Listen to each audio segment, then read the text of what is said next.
महत्वपूर्ण यह है कि छीनने के बाद हमने अपने जीवन में उसका अर्थ क्या लिया। जहां कुछ नहीं है वहां पर निर्माण कीजिए, जहां पर कुछ है उसको भगवान को अर्पित कर दीजिए। अर्पित करने का काम श्री भरत जी का है और निर्माण करने का काम भगवान श्री राम का है। जब तक हमारी अखंड दृष्टि नहीं होगी, जब तक हम अभिन्न निमित्तोपादान कारण के अभिन्न अंग नहीं बन जाएंगे, ईश्वर अंश, जीव अविनाशी, चेतन, अमल, सहज, सुख राशि, सारी विशेषताएं हमारे अंदर हैं।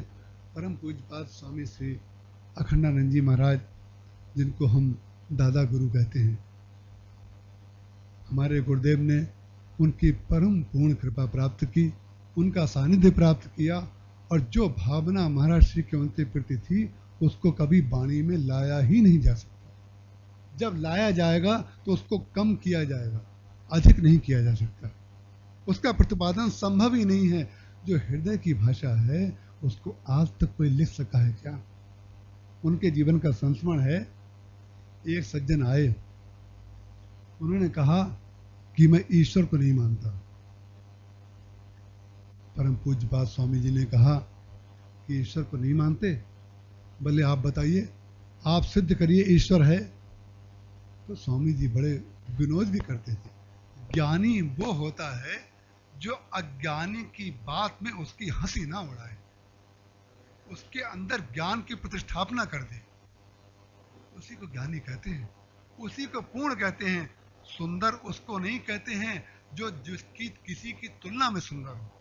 किसी की तुलना में कोई व्यक्ति जब सुंदर होगा तो जब कुरूप व्यक्ति हट जाएगा तब उसकी सुंदरता कहां जाएगी? जिस व्यक्ति को एक कुरूप व्यक्ति की आवश्यकता है उसकी सुंदरता सुंदर नहीं है। जिस ज्ञानी को एक अज्ञानी मूर्ख व्यक्ति की जरूरत है वो ज्ञानी नहीं है। ज्ञानी वो है जो अज्ञानी के अंदर अपना ज्ञान स्थापित कर दे, चाहे वो बहुत बड़ी बात बोल करके करे, चाहे वो बहुत छोटी बात बोल करके करे। उसका उद्देश्य, उसका साध्य उसके अंदर ज्ञान की स्थापना होनी चाहिए। स्वामी जी ने कहा कि तुम ईश्वर को नहीं मानते हो ना? मैं तो ईश्वर को मानता हूं। बोले सिद्ध करिए ईश्वर है, आप मुझे दिखाइए। तो स्वामी जी ने कहा मैं हूं ईश्वर। अरे आप हैं ईश्वर? आप कैसे ईश्वर हो सकते हैं?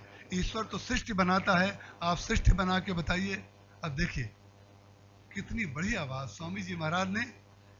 देखिए, आप कोई व्यक्ति आपसे जब कुतर्क करे, एक बहुत बढ़िया सूत्र आपको देता हूं। जब कोई व्यक्ति आपसे कुतर्क करे और आपको समझ में आ जाए तो परम पूज्यपाद स्वामी अखंडानंद जी महाराज का या तो ये तर्क आप पकड़ लीजिए, या मैं एक और अपने गुरुदेव का महाराज श्री का संस्मरण सुनाऊंगा, उसको पकड़ लीजिए। अगर दो आपने डंडे अपने साथ रखे तो कोई आपको मार नहीं सकेगा। स्वामी जी ने कहा मैं ईश्वर हूं। तो उन्होंने कहा आप सृष्टि बना के बताइए, क्योंकि ईश्वर तो सृष्टि बनाता है। बोले जब तुम ये मानते हो कि ईश्वर सृष्टि बनाता है तो तुम्हारे प्रश्न में ही दोष है। अब तुम्हें क्या बताएं? तुमने तो स्वयं ही ईश्वर की स्थापना मान ली, अब हमें तुमसे कुछ नहीं कहना है। वो प्रणाम करके चला गया। और देखिए, इसे कहते हैं व्यक्ति को नतमस्तक करना अपनी एक वाक्य के द्वारा। और कभी कभी लोग आपकी परीक्षा लेने के लिए, आपकी विद्वत्ता को परखने के लिए, कोई संसार का कितना भी बड़ा विद्वान क्यों ना हो, मैं आपको बता दूं, कोई ना कोई उसकी विद्वत्ता की सीमा जरूर होगी। अगर आप उसकी स्मरण शक्ति की परीक्षा लेने लगे, जिसने रामायण पढ़ी है हो सकता है भागवत का श्लोक उसको कोई याद ना हो, या भागवत पढ़ी है तो उसको गीता का याद ना हो, रामायण का याद ना हो, उपनिषद याद ना हो। तो आप अगर उपनिषद का एक मंत्र याद करके जाएं और उसको हराने की चेष्टा करें तो वो समझ जाएगा कि आप मेरी परीक्षा लेने आए हैं।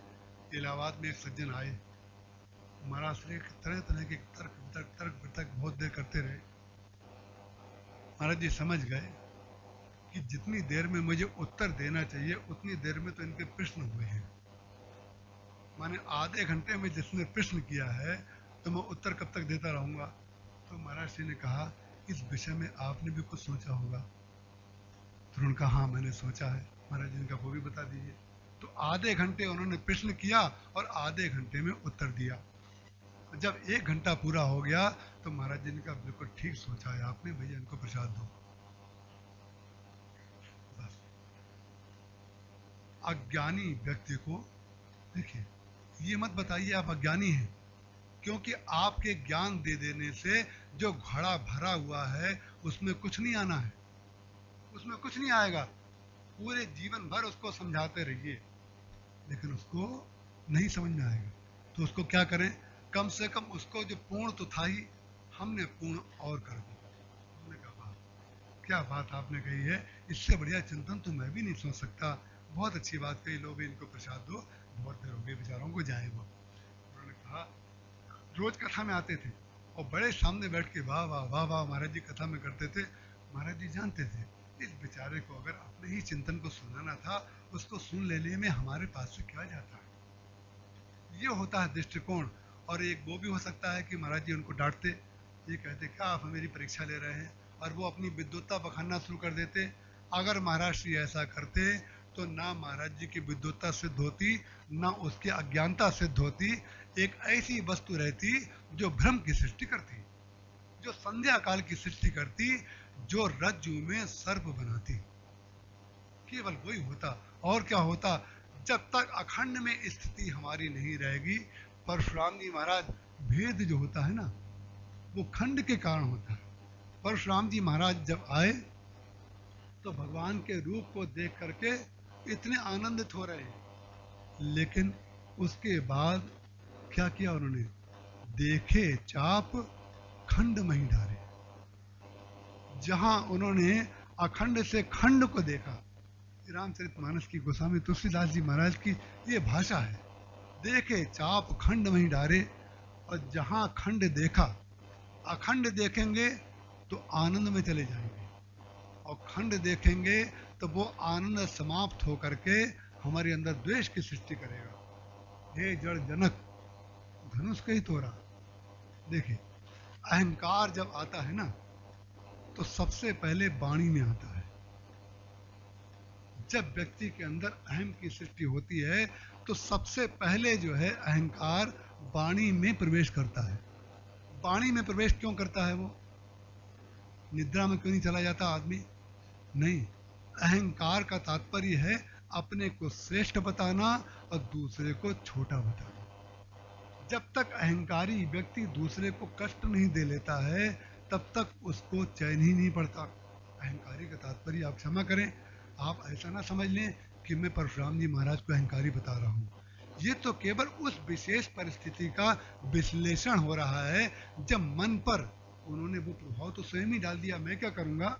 उन्होंने कहा कहूँ जड़ जनक, जो ज्ञानी को जड़ बता रहा है, ज्ञानी माने जो सत्य चित्त आनंद है, जो सत्य को असत बता रहा है, चित्त को जो है वो माया बता रहा है, और जो आनंद में है उनको दुखी बता रहा है, वो करे कहूँ जड़ जनक, उनको जड़ बता रहे हैं। ज्ञानी को जब जड़ बता रहे हैं तो ये वो वाले परशुराम जी नहीं हैं, ये वो परशुराम जी हैं जो थोड़ी देर के लिए, मूल परशुराम जी तो वो थे जो भगवान को देख करके आनंद में चले गए थे। लेकिन अब कौन से परशुराम जी हैं, वो खंडित परशुराम जी हैं। वो खंडित क्यों हुए, क्योंकि खंड को देख करके उन्होंने अपने अहम से उसको जोड़ लिया। उन्होंने जोड़ कैसे लिया कि हमारे गुरु जी का धनुष, हमारे गुरु जी का माने मूल कारण क्या बना कि मेरे गुरु जी का धनुष और तोड़ा किसने। और भगवान श्री राम को उद्वेग क्यों नहीं हो रहा है, क्योंकि वे मानते ही नहीं कि मैंने तोड़ा है। और श्री सीता जी ने क्या किया, जो परशुराम जी ने नहीं किया, श्री सीता जी ने जब किया, वही कार्य अगर परशुराम जी ने कर लिया होता तो वो स्थिति नहीं बनती। जब पुष्प वाटिका में श्री सीता जी ने भगवान श्री राम को देखा, तब ठीक परशुराम जी की भी वही स्थिति हो गई और सीता जी की भी वही स्थिति हो गई। जब भगवान का रूप देखा तो आनंद में विभोर हो गई। जब आनंद में वो विभोर हो गई, परशुराम जी भी विभोर हो गए, सीता जी भी विभोर हो गई, लेकिन परशुराम जी वहां पर बुझ गए और श्री सीता जी ने वही कार्य किया। क्या, वो लोचन मग रामई उर आनी, जब आनंद आए उस आनंद को बंद करके रख लीजिए। हंसा पाया मान सरोवर। आपको पूरा आनंद जब आ गया है उस आनंद को बिखरने मत दीजिए, उसको समेट के रख लीजिए। श्री सीता जी ने क्या किया? लोचन मग रामई और आनी, दीनों पलक कपाट सयानी। वो सयानी सीता जी है। उन्होंने क्या किया? जो ही भगवान का रूप देखा और उन्होंने आंख बंद कर ली और हृदय मंडप में ला करके भगवान का सत्कार करने लगी। ये है रामचरितमानस की व्याख्या, ये है रामचरितमानस की भाषा। महाराज श्री कहते थे कि लोग कहते हैं कि श्री कृष्ण कथा में श्रृंगार है और राम कथा में मर्यादा है। महाराज श्री कहते थे ये तो हमारी और आपकी देखने की दृष्टि की कमी हो सकती है। राम कथा में मर्यादा का श्रृंगार है और कृष्ण कथा में श्रृंगार की मर्यादा है। देखिए छोटा सा वाक्य है, कितनी बड़ी बात उसमें छुपी पड़ी है। जरा ये तो देखिए, मर्यादा का श्रृंगार और श्रृंगार की मर्यादा। जो व्यक्ति दोनों का पालन, जो श्रीमद् भागवत और रामायण, द्वापर और त्रेता दोनों को मिला करके जीवन में नहीं चलेगा, वो या तो श्रृंगार में फेल हो जाएगा या मर्यादा में फेल हो जाएगा। क्या आप समझते हैं श्रृंगार की कोई मर्यादा नहीं होती? श्रृंगार की भी मर्यादा होती है, मर्यादा का भी श्रृंगार होता है।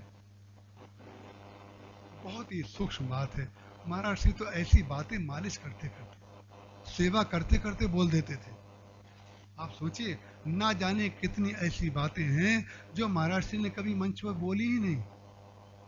बात करते करते, अखबार पढ़ते पढ़ते बोल देते थे ऐसे महामंत्र। और उसको मैंने महाराज श्री से, छतरपुर की बात है, मैंने महाराज श्री से कहा, महाराज जी जरा इसको थोड़ा और खोल के बताइए, मर्यादा का श्रृंगार और श्रृंगार की मर्यादा क्या होता है? तो महाराज जी ने कहा, देखो मर्यादा का श्रृंगार ये होता है कि जब श्री सीता जी बैठी हुई हैं विवाह मंडप में, तो उस समय भी भगवान को देखने की इच्छा कर रही हैं। देखिए मर्यादा का श्रृंगार हो रहा है, देखने की इच्छा कर रही हैं। लेकिन गुरु वशिष्ठ हैं, विश्वामित्र जी हैं, शतानंद जी हैं, पिताजी हैं, ससुर हैं, माताएं हैं, सखियां हैं और परिजन हैं, नगरवासी हैं, सब लोग बैठे हैं। इस समय मंडप में बैठ करके भगवान को कैसे देखें? अगर भगवान को देखेंगी तो वो मर्यादा का हनन हो जाएगा। लेकिन मर्यादा भी बनी रहे और श्रृंगार का परिपाक हो जाए। परिपाक माने किसी भी सीमा पर जाकर के रुके ही नहीं श्रृंगार, अबाधित श्रृंगार की संपूर्ति हो जाए, वो है विवाह प्रसंग भगवान का। श्री सीता जी ने क्या किया? निज पानी मन मोह देखे। श्री सीता जी ने सोचा कि कैसे देखें हम भगवान को। देखने की कोई ना कोई विधि तो हमें देखनी है। जब भगवान कृष्ण भी मथुरा में गए तो सब लोग जा जा करके बाहर से निकलने लगे, सब लोग देख रहे हैं। तो स्वामी गिरीशानंद जी महाराज के प्रवचन में मैंने सुना कि उन्होंने पंडित द्वारका प्रसाद जी मिश्र का बहुत सुंदर संस्मरण सुनाया। उन्होंने कहा कि एक बहू जो है, पहले की मर्यादा थी कि सासें निकल सकती हैं बाहर, बहुएं अंदर रहेंगी। लेकिन एक बहू भी भगवान कृष्ण के रूप माधुर्य को और बलराम जी के रूप माधुर्य को देखने के लिए निकल पड़ी। तो सास ने कहा, अरे तुम कैसे निकल आई, तुम्हें निकलने की आज्ञा नहीं है। तो उसने मालूम क्या उत्तर दिया? देखिए, भावना अगर पवित्र है तो सब कुछ पवित्र है। उस बहू ने कहा कि एक बात बताइए माता जी, कि जब भगवान श्री कृष्णचंद्र यहाँ से निकल रहे हैं और बलराम जी निकल रहे हैं, तो लोग उनको देखेंगे कि मुझे देखेंगे?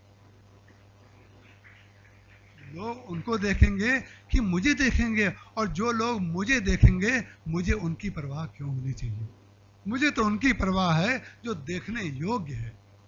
मुझे तो उनको देखना है जो देखने योग्य है, और देखने योग्य को देख लिया गया तो देखना बाकी क्या है?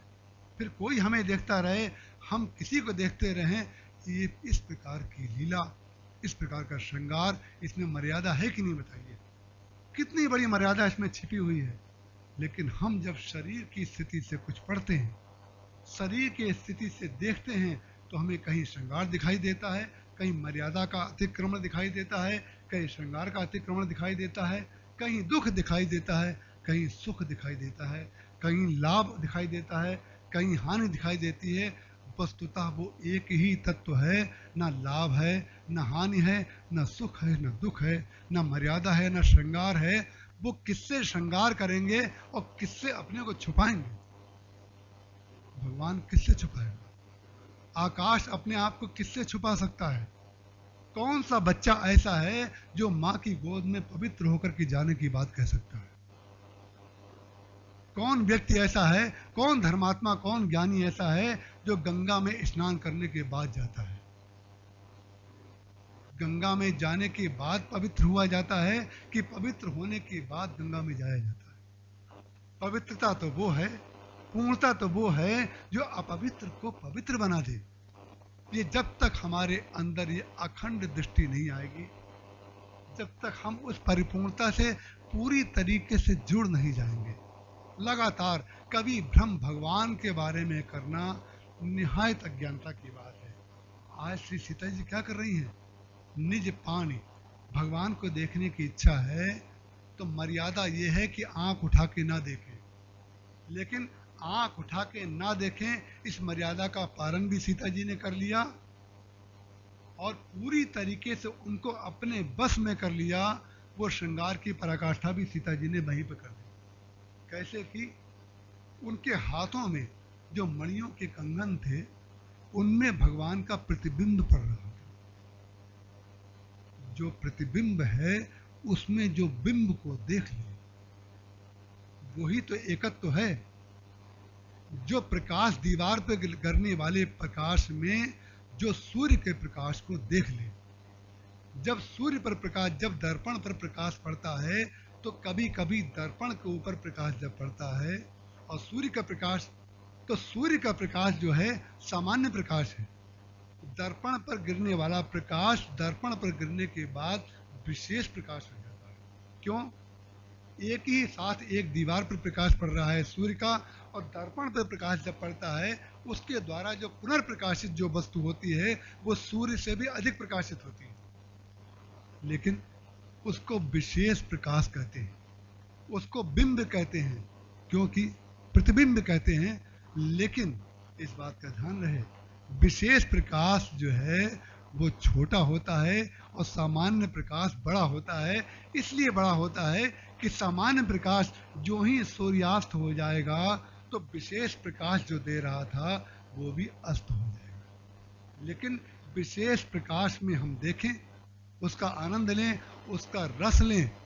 महाराज जी ने एक बात लिखी, महाराज जी बोले, जब ब्रह्म सुख और भोग सुख का मिलन हो, जहां पर ब्रह्म सुख और सामान्य सुख का मिलन होता है उसी को भक्ति कहते हैं।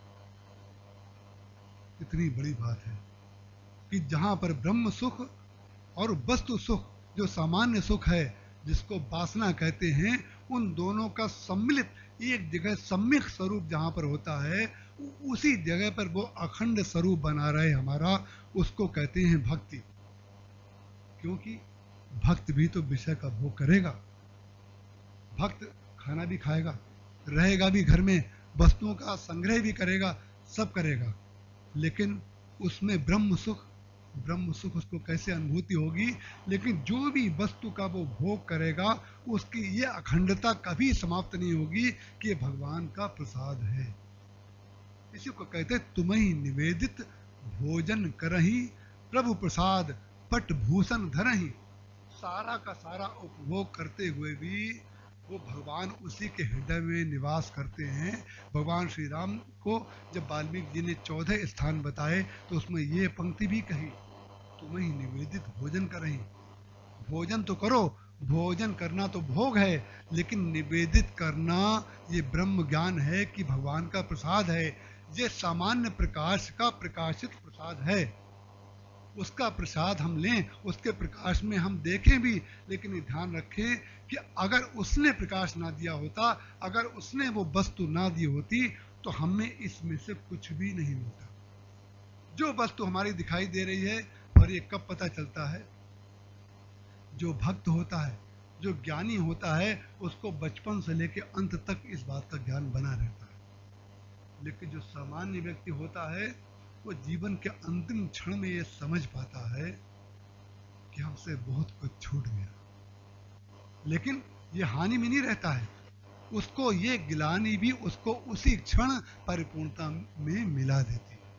एक क्षण भी अगर वास्तविक स्वरूप में हमें यह अनुभूति हो गई कि भगवान का भजन हमसे नहीं, जिस समय वास्तव में एक क्षण भी अगर ऐसा आ गया तो उसी समय भजन हो गया, और सारे जीवन भजन किया और ठीक समय पे अगर उसी समय ये आ गया ये सब व्यर्थ है तो सारा भजन चला गया।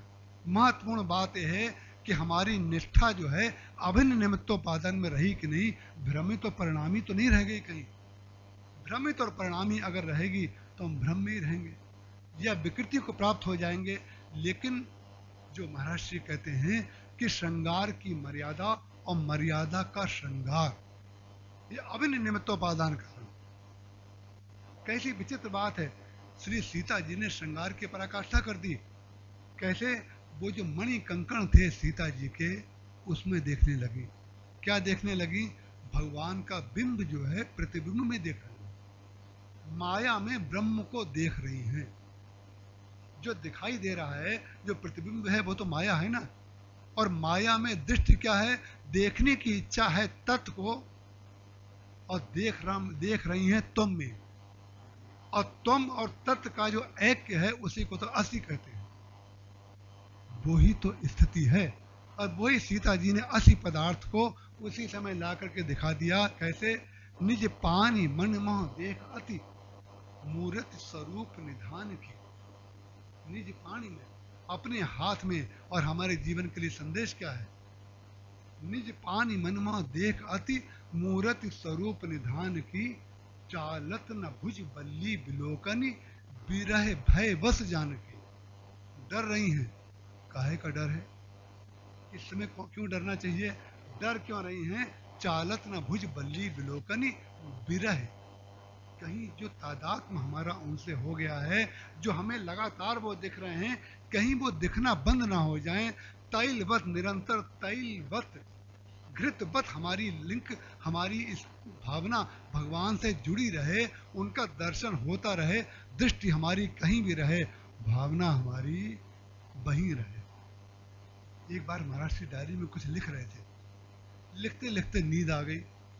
तो जब नींद आ गई उसके बाद जब नींद खुली तो कलम को फिर से, जो कि तो हाथ में तो कलम था, उसको लिखते लिखते लगातार फिर लिखने लगे। मैंने महाराज जी से कहा कि हम लोगों को नींद आ जाती है तो पहला लिखा हुआ पढ़ना पड़ता है, हमने क्या लिखा है, और आप जो है पहले लिखे हुए को पढ़ा ही नहीं, और आपने कामा विराम का ध्यान ना देते हुए सीधे आगे लिखना शुरू कर दिया।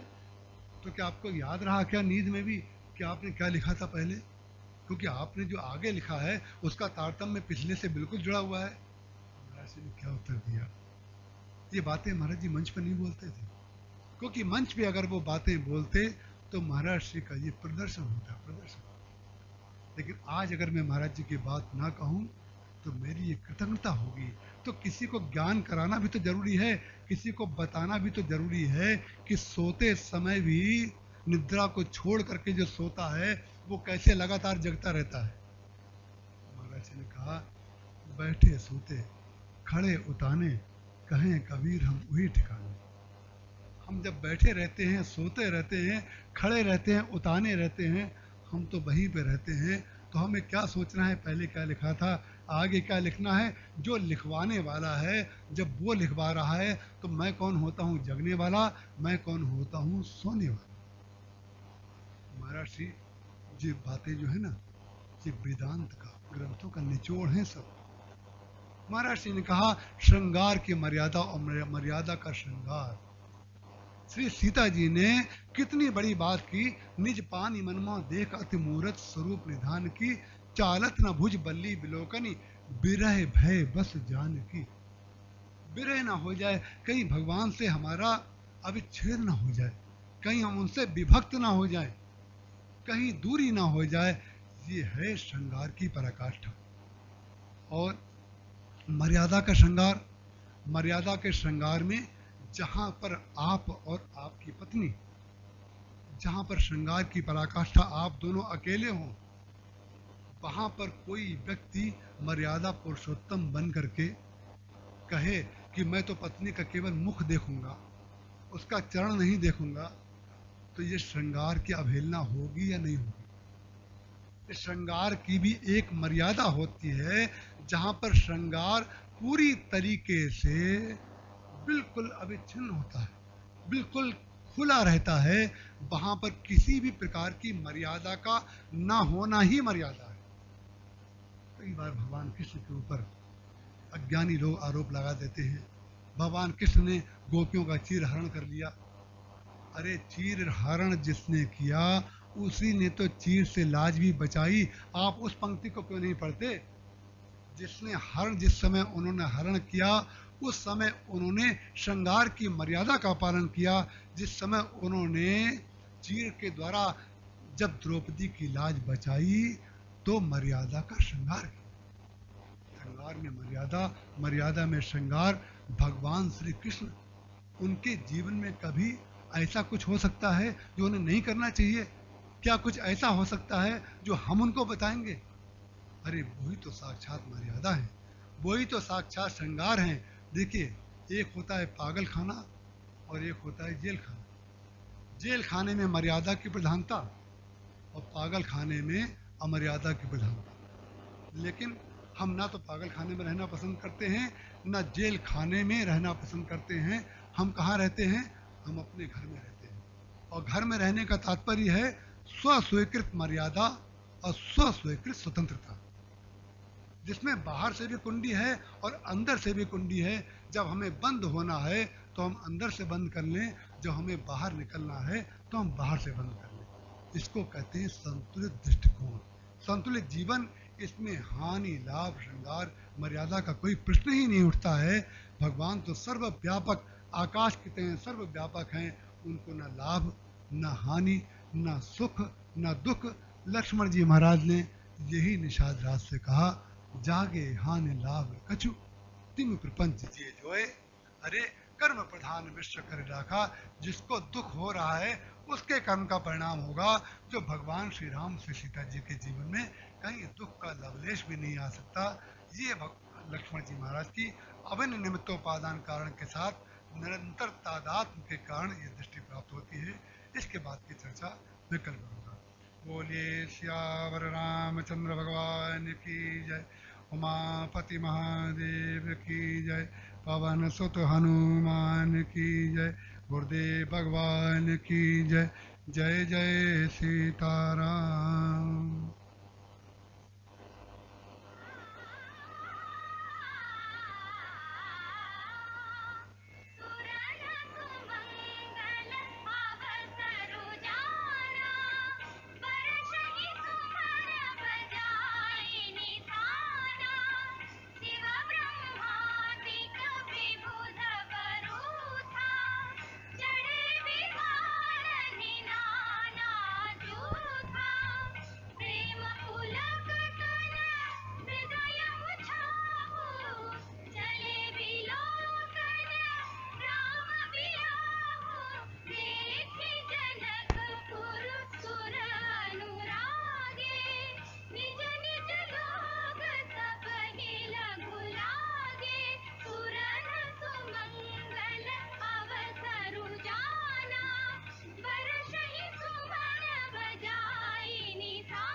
सजी आरती अनेक विधि, मंगल सकल समारी।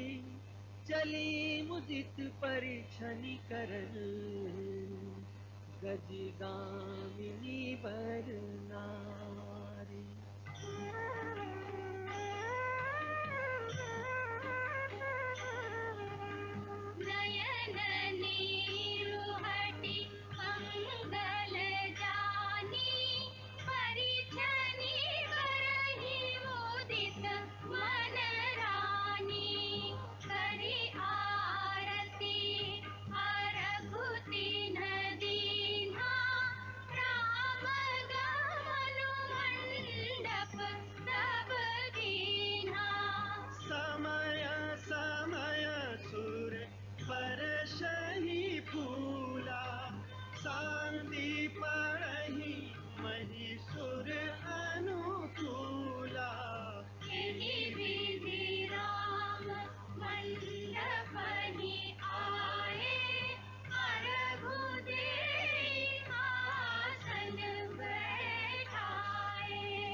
है।